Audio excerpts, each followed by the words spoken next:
dernier Jurassic Park, ou plutôt Jurassic World, qui a été réalisé par Gareth Edwards, qui a fait entre autres le film Godzilla. Il a fait aussi The Creator, où il a fait encore Rogue One.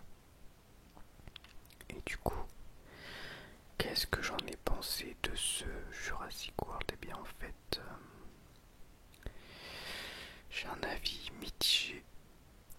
J'ai pas aimé, mais j'ai pas détesté non plus. J'étais quand même un peu déçu dans l'ensemble. Il reste meilleur, je pense, que Dominion, le Jurassic World précédent que j'avais pas du tout aimé. Mais il reste pas incroyable. Et c'est dommage parce que le film avait de bonnes cartes en main, notamment le fait que Gareth Edwards, il est habitué à représenter le gigantisme, et ça marche plutôt bien au niveau de la représentation des dinosaures. Mais là où le bas blesse le plus pour moi sur le film, c'est au niveau de son scénario. Il y a énormément, je trouve, de moments incohérents, ou plutôt des moments de facilité scénaristique énorme, un peu du ta gueule c'est magique, et ça m'a plusieurs fois sorti du film. Je ne peux pas vous dire vraiment les scènes, mais ouais, je trouve que c'est vraiment dommage. Le film essaye par moments de mettre un peu d'émotion, mais pour moi ça marchait pas du tout parce que ces personnages aussi sont tous plus clichés ou non définis les uns que les autres. C'est tous des personnages fonction, on ne les connaît pas, on connaît quasiment rien d'eux, et le peu qu'on connaît d'eux, c'est des clichés qu'on a déjà vus dans énormément de films. En plus, le film il instaure, en fait c'est un groupe de mercenaires qui va repérer des dinosaures particuliers. Je vous dis pas trop le pourquoi du comment.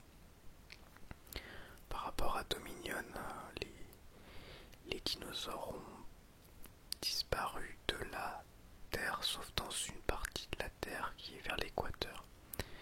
Voilà, parce que dans Dominion, il est censé y en avoir un peu partout, mais ça crée des problèmes de cohérence aussi. Et donc, voilà, donc c'est une équipe de mercenaires qui seront à un endroit, quoi. Un peu à la Jurassic Park 3, finalement. Mais au milieu de ça, il y a aussi une famille qui se retrouve à avoir un problème avec un dinosaure et qui se retrouve en lien avec cette équipe de mercenaires. Et pour moi, tout ce truc avec la famille, c'est de trop. Tu sens vraiment que c'est rajouté pour qu'il y ait des enfants dans l'histoire, que les enfants puissent s'identifier, et pour vendre des jouets. Et d'ailleurs, il y a même un genre de petit dinosaure qui va dans le sac de la gamine et tout. Tu sens vraiment le truc mercantile au possible, quoi, qui est fait pour te pousser à consommer, pour acheter des jouets pour tes gamins. Et ça, j'ai eu du mal. Donc voilà, ça fait quand même des défauts quand même assez majeurs. Mais j'ai trouvé les effets spéciaux ok. J'ai trouvé que Gareth Edwards, il maîtrisait bien effectivement la représentation des dinosaures. Et il y avait des scènes vraiment assez sympas au niveau des scènes d'action. Il y a une certaine tension par moment. Malheureusement, le film est trop long. Et il y a des grosses baisses de rythme, il y a des moments qui moi m'ont gonflé, mais il y a aussi des moments qui m'ont un peu plus impressionné quand même. Du coup c'était vraiment en dents de scie. C'était vraiment en dents de scie. Et j'étais quand même plutôt déçu sur l'ensemble du film. parce que j'ai pas été happé par les personnages et par le scénario, parce qu'il y a trop de scènes où je me suis dit non, là c'est trop, là c'est de l'abus au niveau des résolutions et tout ça. Et mais il y a quand même quelques fulgurances, quelques moments vraiment sympathiques. C'est pour ça que au final je lui mettrai la moyenne quoi. Je lui mettrai juste la moyenne parce que j'ai pas passé non plus un moment, un mauvais moment, mais j'ai pas non plus passé un bon moment. J'ai juste passé un moment. Et finalement, une fois que le film il est fini, ben, je dirais que pas vraiment eu de, j'ai pas eu de surprise et c'était un divertissement assez lambda et finalement assez oubliable. C'est un film que j'aurais très vite oublié parce que c'est un film très générique et c'est dommage parce que ça aurait pu être beaucoup plus. Mais en même temps, bon, ça a été le cas quand même de d'une grosse partie de la saga Jurassic World quoi. Donc est-ce que c'est vraiment étonnant? Je sais pas. Voilà, après bon bah on voit des dinosaures, voilà, c'est des trucs sympas quand même. Par contre faut qu'ils arrêtent avec leur histoire de mutation et tout, ça apporte rien du tout je trouve. Et, et voilà, et voilà. Bon, le film était moyen. Ensuite on continue avec Megan 2, ou plutôt Megan 2.0. C'est réalisé par Gérard Johnstone. Et, eh bien, j'ai pas aimé. J'ai pas aimé le film. Euh, bon alors déjà évidemment c'est pas ce que j'attendais puisque c'est plus un film d'horreur. On est plutôt sur un genre de film d'action, espionnage, limite film un peu ambiance MCU super-héros, SF. Donc c'est un délire. On n'est plus sur de l'horreur. On est sur un Terminator-like, un film clairement inspiré de Terminator, puisque on a un robot tueur et Megan est réactivée pour aider la famille du premier Megan à lutter contre ce robot tueur. Bon voilà en gros. Et bah ouais j'étais déçu. Alors il y a trop de choses qui fonctionnent pas. Alors je vais commencer par ce qui fonctionne. Il y a des scènes d'action sympas. Un petit peu comme des moments un peu de baston. Des moments de baston et tout qui fonctionnent bien. Mais tous les morts quasiment qu'on voit dans le film, on les voit hors champ. Alors ça m'a un peu gonflé, c'est comme si le film il s'auto-censurait. Alors même qu'à la base c'est un film d'horreur. Donc je vois pas l'intérêt. Mais les scènes d'action sont plutôt sympas. C'est le seul truc que j'ai trouvé à sauver. Parce que sinon j'ai trouvé qu'il y avait beaucoup de moments débiles. Énormément de moments incohérents, faciles, qui faisaient pas sens du tout. Beaucoup de... un scénario qui allait vers le n'importe quoi. Donc c'est assumé, mais c'est pas parce que c'est assumé que ça en fait quelque chose d'intéressant. J'ai juste trouvé ça pauvre et mal écrit. En plus, le personnage de Megan que j'aimais bien dans le premier film, là je l'ai trouvé assez insupportable. Elle fait des blagues toutes les 2 minutes, ça marche pas. Et les rares moments un peu iconiques du premier, ils ils arrivent à les rendre ridicules, genre la danse ou ce genre de truc. C'est refait mais c'est ridicule. Et donc j'ai pas aimé. J'ai pas aimé en dehors des quelques scènes d'action qui finalement sont pas si ouf parce que c'est l'image de synthèse et on le sait. Donc c'est même pas vraiment genre une chorégraphie avec des vraies personnes. J'ai pas accroché du tout.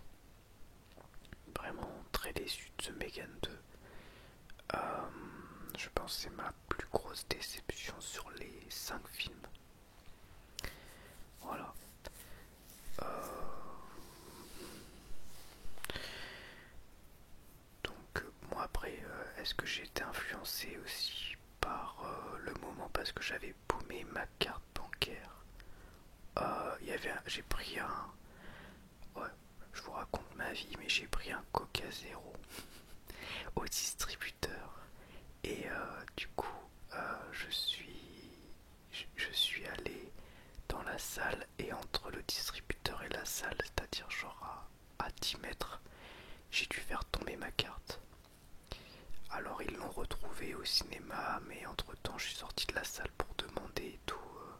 S'il l'avait trouvé, il m'avait dit que non, mais en fait si.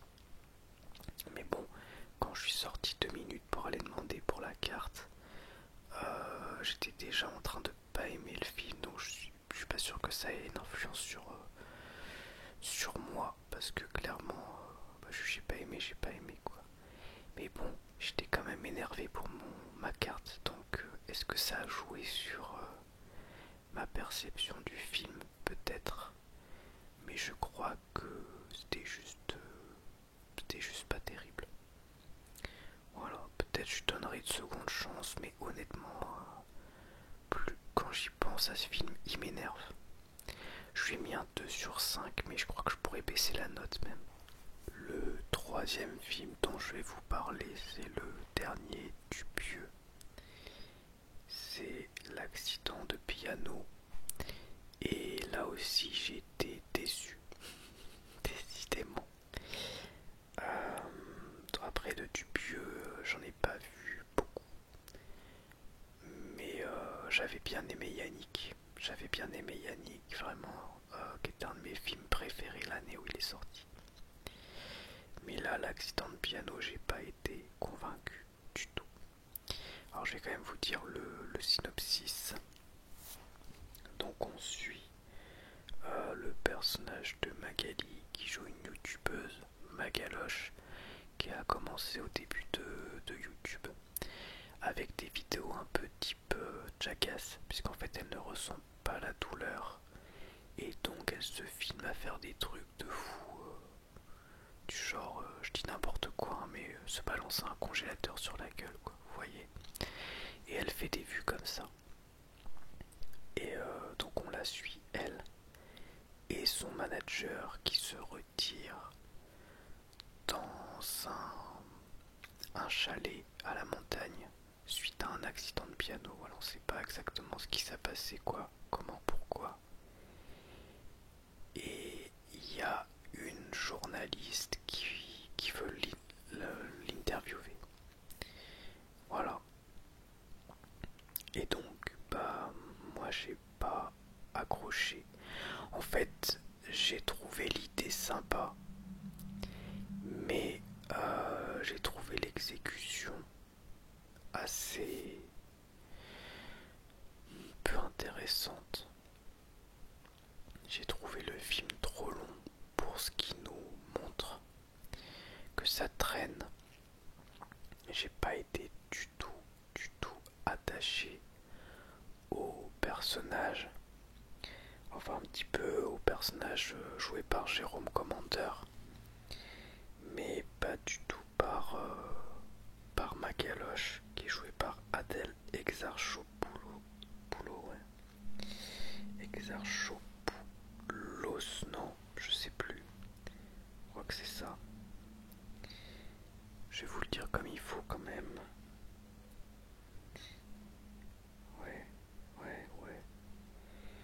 Ouais. Exarchopoulos, voilà. Donc, après, Adèle, elle joue correctement le personnage qui lui est donné à jouer, un rôle complètement à contre-courant de ce qu'elle fait d'habitude. Mais le personnage est tellement horrible, détestable, parle tellement d'une façon peu naturelle que j'y croyais pas du tout en fait. Il y a juste personne qui est comme ça. Il y a juste personne qui est comme ça et du coup, ça sonnait hyper faux pour moi. Je sais pas, j'ai pas accroché.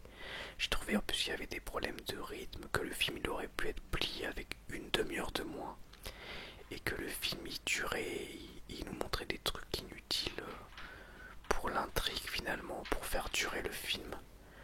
Vraiment non, j'ai pas accroché quoi. Et en plus, bah des fois le film se veut drôle et nous fait des blagues, mais je trouve que dans l'ensemble ça marche pas du tout au niveau de l'humour. J'ai même pas vraiment souri ou quoi, j'ai pas trouvé ça drôle. Donc non, bah j'ai pas aimé quoi finalement. Il y a quelques moments que j'ai trouvé un peu sympa quand on apprend un peu plus sur l'origine du personnage principal par exemple. Ça j'ai trouvé que c'était un petit peu sympa. Mais bon, même finalement, quand on en apprend plus sur le fameux accident de piano, tout ça, ça c'est prévisible. Y a rien de nouveau sous le soleil, quoi. Donc non, un peu déçu.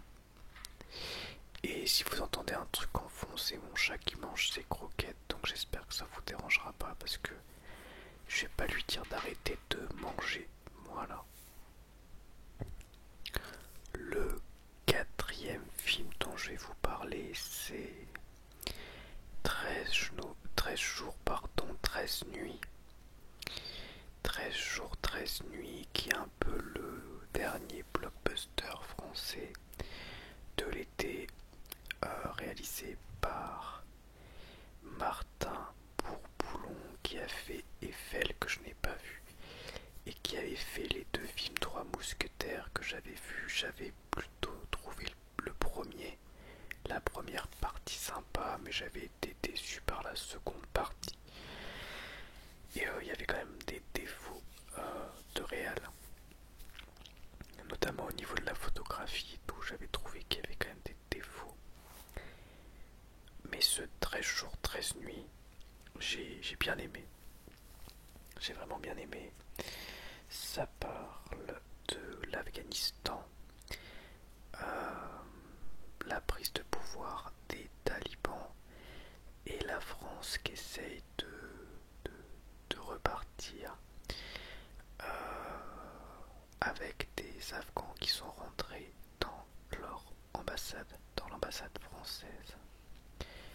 Et donc ça explique un petit peu cette histoire-là. C'est basé sur une histoire vraie, donc qui a été écrite, il me semble, par le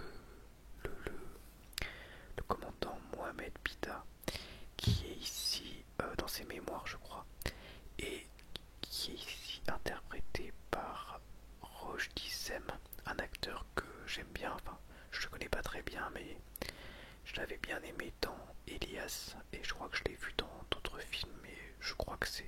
En tout cas, là, je l'ai bien aimé. On a aussi Lina Koudry qui joue très très bien pour les deux rôles les plus importants du film qui joue. Elle joue une afghane traductrice, voilà, qui parle français et qui parle...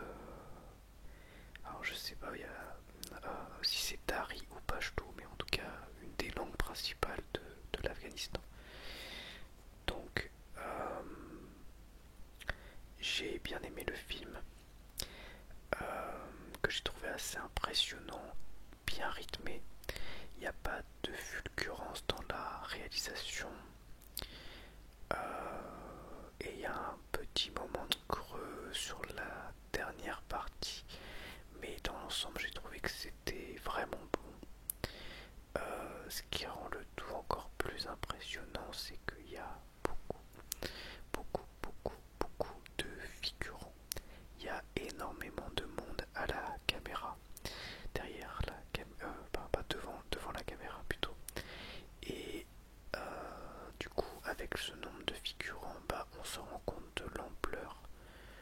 du désastre finalement, de la tension, tous les mouvements de foule et tout, c'est super impressionnant. Et du coup, on est vraiment pas un peu happé par le truc, on sait pas trop comment ils vont faire, comment tout le monde va s'en sortir ou pas. Il y a des choses qui paraissent même un peu grosses, mais comme on sait que c'est une histoire vraie, on se dit pas en fait, pas ok, du coup ok. Mais c'est vrai que si on ne savait pas que c'était une histoire vraie, on se dirait ah bah non, là c'est abusé. Mais en fait, bah c'est la vraie histoire, donc c'est compliqué de se dire ça. Ouais, donc bah, ça marche bien. Ça marche vraiment bien. J'ai pas grand chose d'autre à dire. J'ai trouvé le film vraiment réussi. Il n'y a rien de fou vraiment dans l'art réel, mais je pense que ça reste le film le mieux réalisé du réalisateur. Il y a des scènes quand même vraiment réussies avec la gestion de la foule, que ce soit sur la première partie ou la seconde partie du film. Et, et c'était bien. Voilà. C'est bien interprété. Voilà. C'était bien. Le dernier film dont je vais vous parler, c'est le film Rapace, réalisé par Peter Turunzi. Je sais pas si je prononce bien.